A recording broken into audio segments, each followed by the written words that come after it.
Welcome to chapter 7 of the book of Leviticus, the law of the trespass offering. It starts, but we've seen this trespass offering before in the law. This is a chapter that is basically a summary of all of the different offerings. Almost all of them will be mentioned in this chapter. I put a diagram, I made a list of all the different offerings. Make this a little bit bigger here. And I gave the Greek. Well, first is the word of the offering in the Apostolic Bible, not the King James, but the Apostolic Bible. And then the Greek word that it comes from. An offering is added to all of these in italics because it doesn't actually say offering per se. Now, sacrifice and offering are very similar and probably interchangeable. So there is a thesia down here, which is an offering, and I believe sacrifice. I'm not exactly sure if that's the same word or not. I'd have to check that. I forgot to do that. But anyway, after the Greek, and then is the Apostolic Bible number for the Greek word. And you'll see with a decimal that appears only in the Old Testament, and these other ones are in the New if they don't have a decimal. And after that, I took the pronunciation from Wigram's concordance and the Strong number that James Strong gave for that Hebrew word. And now we have what the King James calls a heave offering. All these in italics are the King James. So you have the English Apostolic Bible, the Greek, the Hebrew, and the King James. And then the number for the Hebrew, if you had a Wigram's concordance, or as I showed you, Gesenius's lexicon, or the J. Green interlinear. So we have all going through these. Now, if these two are cutaway and choice portion of the Greek word is aphairema, 850.4, and truma, and it's called a heave offering, the King James, for both of these, although there's a different Greek word, but the same Hebrew word. So here we have one of those instances where there's one Hebrew word, but two Greek words are given. The same Greek word is given, but I used choice and then cutaway, and I might have to go over that the next edition and make them one or the other. Then the other, with the double asterisk, that are unusual or that are significant, is the increase in the separation. In here, we can see that the increase is epithematos and separation aphorisma, but they're all both called the wave offering in the King James, and the Hebrew is tenufa. So again, we have a wave offering, but I have the increase in separation. So when I go back to it, I might change those and put them all as one. Now, every place that this Greek word, they have wave offering, sometimes it leaves out wave and has offering. And if you had Wigram's concordance, Wigram's concordance, you would see the English usage. Now here we have 8573 of the wave offering, and it shows the English from the King James for that usage of that Hebrew word. And 8573 wave offering, looks like they're all a wave offering for that particular word. And but sometimes they have a couple of different offerings.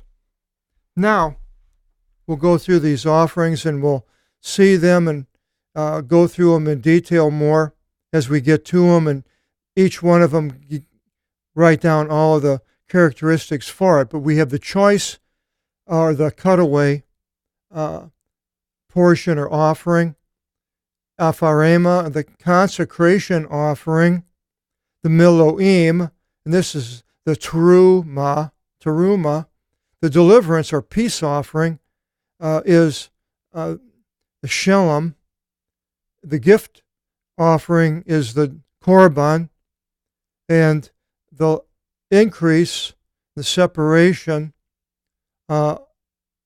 tenufa, and the wave is called the wave, the libation called the drink offering, peace, deliverance, there it is, that another one, but there's arenikos is peace, and soterion is a deliverance. Now, the different Greek words, so it has a different English meaning, but this is a shalom, and so is the other one, the peace. But the Greek has two different words. So another interesting one. Then the increase, the libation, which is a drink offering in King James. The peace, we went through that one. The praise, or thanksgiving or praise in the King James. And a sacrifice offering, minga or zevag. If it's minga, it's a present or meat offering.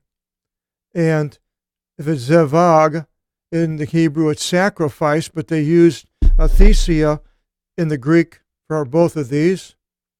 And then we have the separation, we mentioned that, the sin offering, the gathath, trespass offering, ashem, voluntary offering, ndava, whole burnt offering, golah, and the yield offering, eshe, which is the sacrifice made by fire. That's what that one's called. So all of those different offerings, and as we get to each one, we'll try to delineate the characteristics for each one. So going now into 7, it says, and this is the nomos, the law of the ram for the trespass offering. It is a holy of holies. And holy is an adjective, as we mentioned before, and modifying holies, its own modifying itself. In the place of which they slay the whole burnt offering. Now, it would be sort of, I'm not trying to think of English, it would be sort of like, it is a red of reds, and the reds could be socks or something, but you would know what it was talking about when it said the Reds. Could be the Cincinnati Reds, I suppose, but so it's an adjective, and then the holies would be a substantive as a noun. In the place of which they slay the whole burnt offering, that's outside of the tent, at the altar, they shall slay the ram of the trespass offering before the Lord. And he shall pour the blood upon the base of the altar round about, and all the fat of it he shall offer of it, and the loin and the fat covering up the entrails, and all the fat upon the entrails, and the 2 kidneys, and the fat upon them upon the thighs, and the lobe upon the liver, lobe bone, you can add that to your English derivatives book, a transliteration. The lobe upon the liver, with the kidneys, he shall remove them. And the priest shall offer them upon the altar of the yield offering to the Lord, for it is a trespass offering. Every male from out of the priests shall eat them. In the holy place they shall eat them. It is a holy of holies, so they are to eat that within that compound. As the one concerning the sin offering, so also the one of the trespass offering. There is one law for them. As I mentioned the last time, the difference between a sin and a trespass, it's a gray area, different conditions. As we go through, maybe we'll delineate that and find out what those exactly are. The priest, whoever shall atone by it, it shall be to him, so he gets to eat it. And the priest bringing the whole burnt offering of a man, the skin of the whole burnt offering which he offers will be to him. So he gets the skin. And every sacrifice offering which should be prepared in the oven, and all which shall be prepared upon a grate or upon a frying pan of the priest offering it, it shall be his. And that would be some type of a grain offering of bread. And every sacrifice offering being prepared in olive oil, and not being prepared with olive oil, all of it shall be to the sons of Aaron, to each equally. Now we have a sacrifice of praise of a deliverance offering. And this is the nomos of the sacrifice of deliverance. Salvation is in the King James, and thanksgiving, I believe, is for this offering. It doesn't say salvation. But deliverance is the word that I use in the Apostolic Bible, in which they shall bring to the Lord.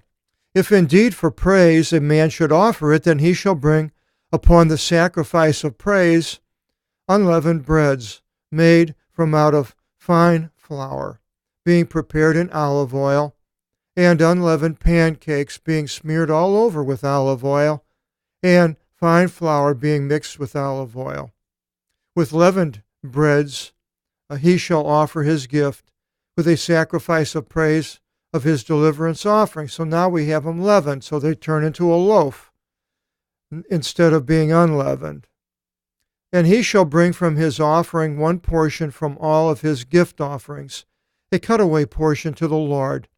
To the priest pouring on the blood of the deliverance offering, it will be to him.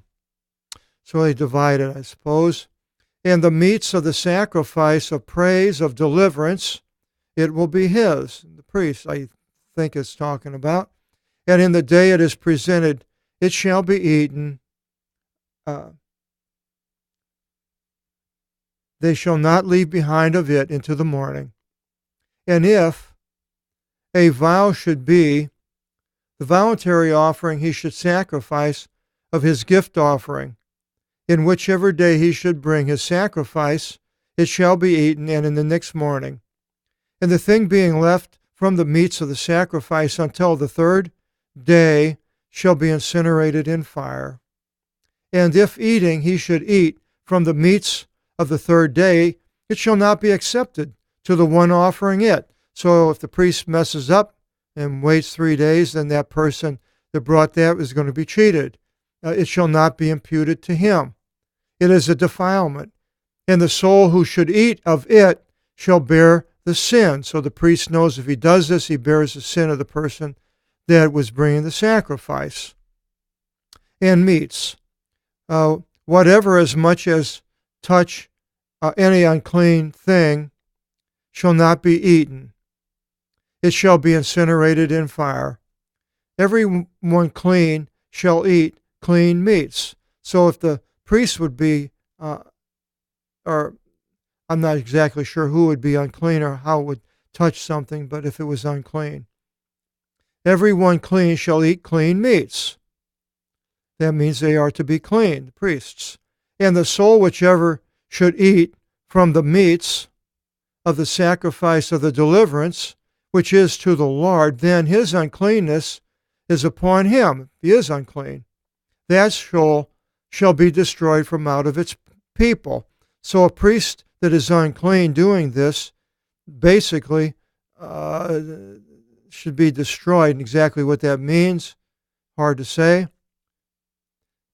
I doubt if they would put him to death, send him out, I'm not sure, take him, put him somewhere else. And the soul whichever should touch anything unclean, a dead animal or whatever, it goes on here, or from an uncleanness of man, or of the four-footed. Man could be unclean through seminal emission, or he could be unclean by touching a dead person, or so forth. So anything that touches these, a man is unclean, or of the four-footed creatures of the unclean, or a dog or other animals, I suppose. I'm not sure if you can't, means you can't pet a dog. I suppose if you do, you become unclean. or any abomination of an unclean thing, and should eat from the meats of the sacrifice of the peace offerings, which is for the Lord, that soul shall be destroyed from out of its people. And the Lord spoke to Moses, saying, Speak to the sons of Israel, saying, All fat of oxen and sheep and goats you shall not eat, and fat of decaying flesh, and that taken by wild beasts, shall be appointed for all work, but for food it shall not be eaten. So imagine giving it to other animals and so forth. Everyone eating fat off from the cattle, of which he will bring from them a yield offering to the Lord, that soul shall be destroyed from its people. So the fat, for some reason, for this, no, it was a no. You shall not eat any blood in all of your house, of either the cattle or of the birds. They have to be cooked. Every soul whichever should eat blood that is raw, that soul shall be destroyed from its people. And the Lord spoke to Moses, saying, And to the sons of Israel you shall speak, saying, The one offering a sacrifice of his peace offerings to the Lord shall bring his gift, that is the korban, to the Lord from the sacrifice of his deliverance offering. Whew, boy, this really gets confusing and intricate, really. His own hands shall bring the yield offerings to the Lord, the fat upon the breast and the lobe upon the liver. He shall bring them so as to place a gift before the Lord. And the priest shall offer the fat upon the altar, and the breast shall be Aaron's and to his sons, so they get some of this. And the right shoulder and arm of the leg of it says in the King James, you shall give as a cutaway portion, and that would be a wave offering, to the priest from the sacrifices of your deliverance offering. And the one offering the blood of the deliverance offering and the fat from the sons of Aaron, to him will be the right shoulder in portion. For the breast of the increase offering and the shoulder of the cutaway portion I have taken from the sons of Israel, from the sacrifices of your deliverance offering, and I gave them to Aaron the priest and to his sons, so they get this part of the meat. It's an eternal law for the sons of Israel. This is the anointing of Aaron, the krisis, the anointing of his sons from the yield offerings of the Lord, in which day he brought them to officiate as priest to the Lord, insofar as the Lord gave charge to give to them, in which day he anointed them from the sons of Israel, an eternal law unto their generations. So this is their job, basically, is summing it up. This is the law of the whole burnt offerings and sacrifice offering, for a sin offering and of a trespass offering, and of the consecration offering and the sacrifice of the deliverance offering, in which manner the Lord gave charge to Moses on Mount Sinai, in which day he gave charge to the sons of Israel to bring their gift offerings before the Lord in the wilderness of Sinai. And this is where they were at, 2 years out at the end, before they left from Egypt. Less than 2 years, actually. So all these are gift offerings, korban offerings, all different types. Now, next seminar, we go into the consecration of Aaron and his sons and the people that will be doing all these offerings, and we'll find out in detail what happens, what is concerning them. I hope you'll join us in chapter 8 and find out about Aaron and his sons. Till then, God bless.